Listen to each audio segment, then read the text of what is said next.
अस्सलाम वालेकुम। आज हम जिस टॉपिक के बारे में बात करेंगे एलएलबी पार्ट 2 पॉलिटिकल साइंस, एक फंडामेंटल राइट्स इन कॉन्स्टिट्यूशन। देखें, कोई भी कॉन्स्टिट्यूशन आएगा, कॉन्स्टिट्यूशन के फंडामेंटल राइट्स तकरीबन सेम होते हैं।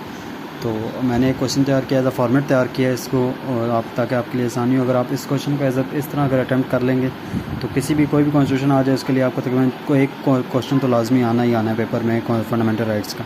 किसी भी कॉन्स्टिट्यूशन में से आ जाए तो आप इस तरह उसको अगर इस तरह करेंगे तो आप अच्छे नंबर ले सकते हैं। Fundamental rights are the core principles of the rights of the citizen of the constitution of that state. जिस स्टेट का आएगा नाम उसमें, ठीक है, एंड स्टेट एंड गारंटीज, ठीक है, इसके बाद आएगा जी it the state guarantees the fundamental rights of every citizen. ठीक है, it is the meaning of liberty अगर हम देखें, it is the basic right of the peoples. ठीक है, ये basic right of the people, the definition of the liberty, definition of liberty अगर हम देखें, any right which is given the constitution is called fundamental rights.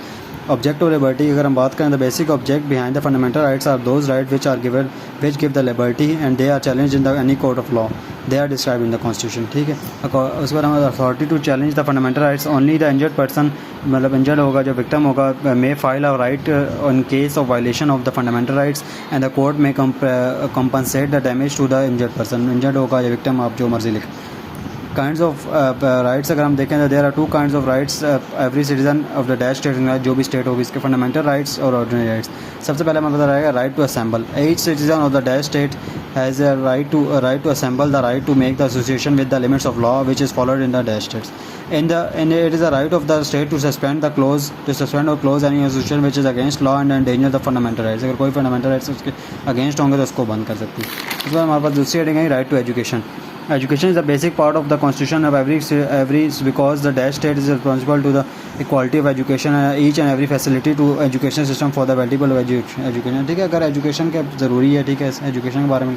Right of justice in case of any violation of fundamental right the victim may claim the justice and is important to any every constitution the justice no state can be run without the no state run with violation of fundamental rights. ठीक है, fundamental rights allows the dash state allows the citizen to enjoy the law, enjoy the rule of law. ठीक है, rule of law भी होना चाहिए, state में सबको justice मिलना चाहिए।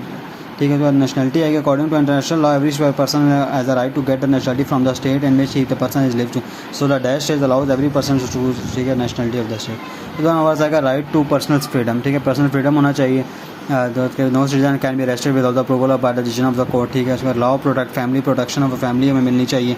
ठीक है, citizen of the basic right. ठीक है, राइट टू एक्सेस होनी चाहिए, एक्सेस किसी भी जगह पे जाने की एक्सेस होनी चाहिए, वो भी परमिशन ऑफ गवर्नमेंट होनी चाहिए। अगर किसी जगह प्रोहिबिटेड है तो वहाँ पे जो राइट टू एक्सेस यूज़ नहीं होगा। राइट टू इक्वलिटी होनी चाहिए, इक्वलिटी बिफोर लॉ होनी चाहिए। हर सिटीजन उसके every citizen as equally in the right eye of law में। ठीक है, उसके बाद रिलीजन अगर देखें, सियासत, हर सिटीजन जो भी सिटीजन है enjoy the freedom adopt any religion, no organ, किसी कोई भी उसे फोर्स नहीं कर सकता कोई भी रिलीजन अडॉप्ट करने के लिए।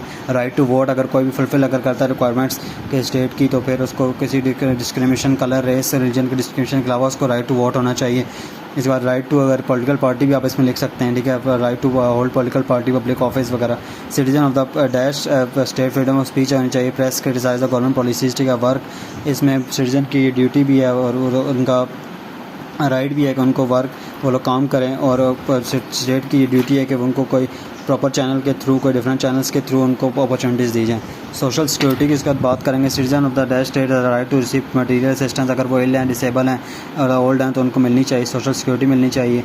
मैरिज जो है, मैरिज वगैरह, मैरिज के लिए उन्हें मौके मिलने चाहिए। चाइल्ड जो है प्रोटेक्ट होना चाहिए स्टेट का, और duty to practise family planning वगैरह का जो है हस्बैंड की ड्यूटीज़ हैं, हस्बैंड और वाइफ की।